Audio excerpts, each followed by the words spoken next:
Welcome back. On today's video, I wanted to go over an app that I find extremely helpful when I'm traveling called iExit. Now, this app is good for when you're traveling on interstates, on the freeway system, and it will show you the exits that are coming up and what is at each exit, including the gas stations, restaurants, etc. So let's jump in and take a look at that. So on screen you see several of the apps that I've used when I'm out either camping or traveling in an RV, and iExit is one of those. And the reason I wanted to start here is to show you what happens on boot up. And it shows you if you're on a freeway, it'll automatically identify the freeway that you're on. If you're not on a freeway, but if you plan on traveling on one, you'll need to select it. So currently I'm in eastern Idaho, and let's just say I am traveling southbound on Interstate 15, and this is what you'll see. And you can tell from these that it shows the mileage that you are from it over on the right hand side. It'll show the exit number on the left hand side, so that as you can scroll through, and this actually, the screen I'm on right now shows all exits, and it shows all of the exits upcoming on the nearest freeway to me. And you can see 19.3 miles from my current location, I can go into Idaho 48. Let me just click on that. And if you do click on it, you can see all of the truck stops or the gas stations that are in near proximity to the exit. It's pretty cool, and it shows you the gas prices.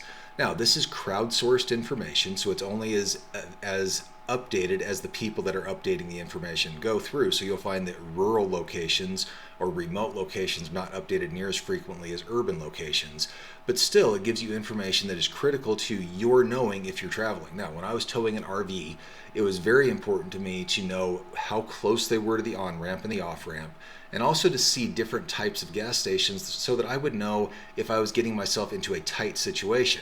So for example, if it was a Shell station that was 2 miles off the freeway, I knew that I may not be able to get my 53-foot total rig length through their little gas station area. But if it was a Flying J or a Maverick in Utah, Idaho areas, or if it was a Pilot type station, then you knew generally that you would be able to turn around, that you weren't going to get stuck in a tight situation, and it was pretty cool. The other thing that I would use it for a lot was the fuel prices. And I could see that the fuel prices, and you can see here it shows in some of these that they are 5 cents less, 50 cents less than the average gas prices. And when you're traveling, you'll find that some of the gas stations that are right off the freeway exits have 20-30 cent higher premiums than something that may be just a little more inland. Or if you're traveling again from a rural area to a more urban area, the closer you get to an urban area where there's more competition, you'll find the fuel prices come down. Now, that may not be a big deal to some people, but when you're traveling cross country, or if you're filling up a big rig or filling up a diesel truck that you're putting 100 gallons in, 20 cents a gallon can actually add up over time. The other thing that they've done is they've broken this out over time. When I first started doing it, all you had was the all exits tab essentially. And now they've added these different filters to where you can see fuels and chargers. You can see the food that is available and different restaurants that are available in that area. You can see lodging options, which is pretty darn cool. And then you can also go to custom, where you can just search for what it is that you're looking for.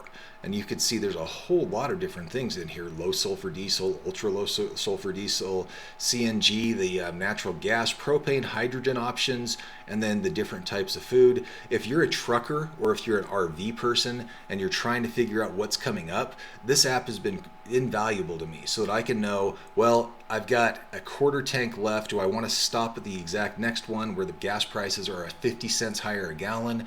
Or can I go another 30 miles, 40 miles, and know without having to guess on a road that I'm not familiar with if I'm able to do it? So pretty darn cool. I really do like this app. It's very basic in what it is, and that's the simplicity and the beauty of it. I know what's coming up. I know how far ahead it is. I know if my favorite gas station or a restaurant that I like is coming up, and I don't have to guess or look it up on Google Maps, because this automatically tells me, and it updates as I'm driving. So as I go past exit 135, it'll drop down to 128, and then it'll drop down to 118, and then it'll drop down to 116. So I always know what's ahead of me on the freeway. The cool thing also is they have now rolled out a CarPlay app. So if you happen to have this on your phone and you have CarPlay in your rig, you're able to just pull this up on the screen and you don't have to look at your phone at all.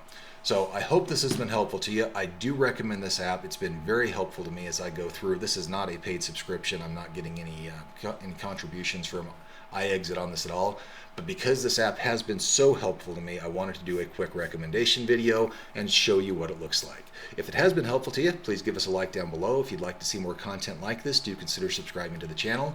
And if you know someone this may benefit, please consider sharing. Thanks for being here. We'll see you on the next one.